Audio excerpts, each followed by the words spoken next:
Hello, everyone. Welcome back. I am Christine Dixon of The Ordinary Sacred. And as promised, I'm going to continue talking about the shame cycle as presented by Martha Sweezy in her latest book, Internal Family Systems Therapy for Shame and Guilt. And in the last video, I described the entire shame cycle and what that looks like. So actually, I'll share my screen. I'll just show it really quickly. So to review, but you can also go back and watch that video to get a detailed example. So today I'm going to give a really wonderful example of Act 3 in a client of Martha's. Usually when people present in therapy or coaching, they present somewhere in Act 3, 4, 5, or 6. These are the protective parts that actually are protecting the original injury and the acceptance of I am bad from that injury, which is the burden that the exile holds. So we're going to start with Act 3, the inner critic. Okay? And in the book, Martha Sweezy basically gives a case study of a woman named Darika. And by the end of this video series, you will feel like you know Darika inside and out. You'll feel like close to her, I think. So I'm going to just read to you the details about Darika and the script of how Martha worked initially with her inner critic that came up. All right. So Darika was a 26-year-old cisgender, heterosexual, partnered, first-generation American. Her parents had immigrated to the United States from Delhi, India. Before Darika and her two brothers, one older and one younger, were born. Her parents were professors, her mother of chemistry, her father of medicine, at American universities in 2 different states, which meant that they commuted back and forth. As a result, Darika and her brothers were raised by their maternal grandparents. They attended overwhelmingly European American private schools, and in 9th grade, Darika went off to a boarding school. So now in her 20s, Darika had a Ukrainian American boyfriend named Yuri, who was a pleasant fellow, unless he was drinking, in which case he was often rude and unpleasant. So here's an example of Act 3, Inner Critics. On the phone before we met, Darika told me that she was in graduate school studying sociology, but was on the verge of dropping out. Her older brother was already in residency in medical school and on his way to becoming a surgeon. She said her parents were disappointed that she had decided not to go into science or medicine, and she was having a hard time concentrating in school.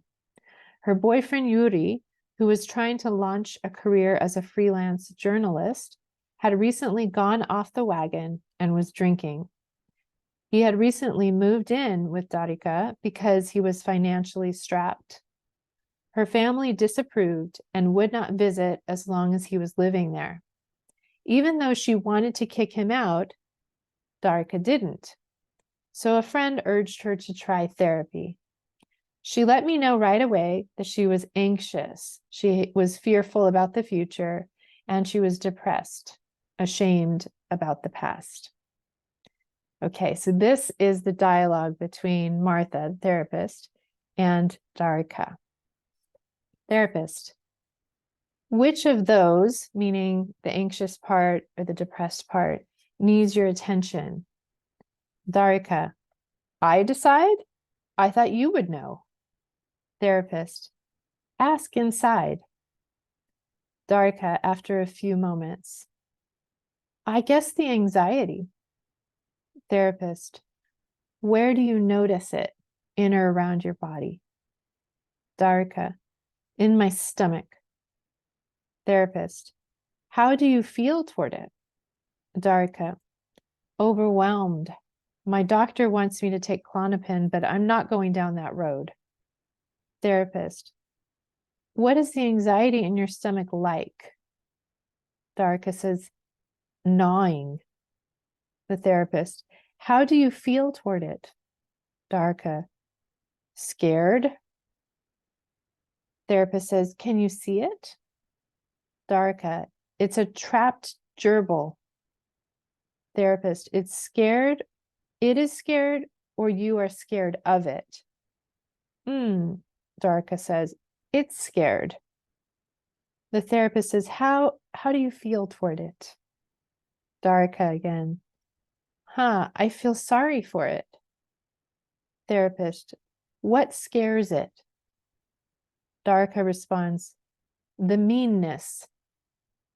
Therapist, who is mean?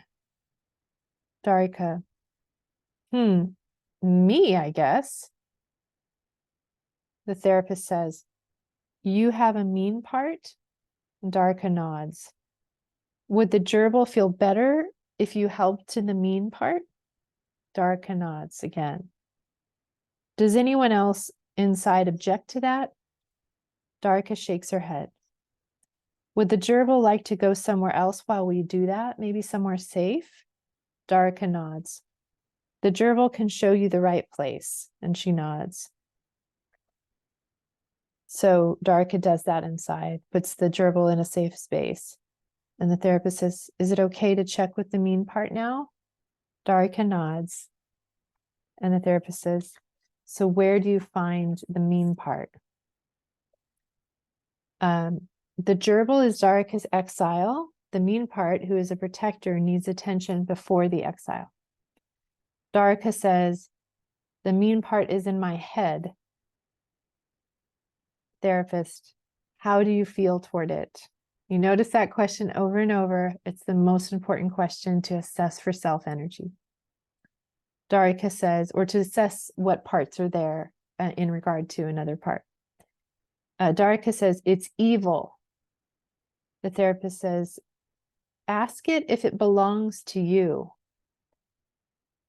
So I believe that Martha is asking this because she wants to know, is this like some kind of entity that we can just send out, what's called an unattached burden, or is it a part of you? So she's just asking very clearly and directly. Whenever someone says a part is evil, you want to ask, is it a part of you? And Darika says very clearly, yes. She said, does it belong to you? And Darika says, yes. And then the therapist says, is it a part of you? And Darika says, yes. So this is a part. And the therapist says, okay, so ask all the parts who fear or hate it to give you some space.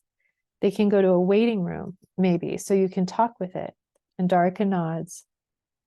She puts them in a waiting room. And then the therapist says, how do you feel toward the mean one now? Darika says, I wonder why it does this. So again, this is curiosity. This is some self-energy. And the therapist says, well, what does it say?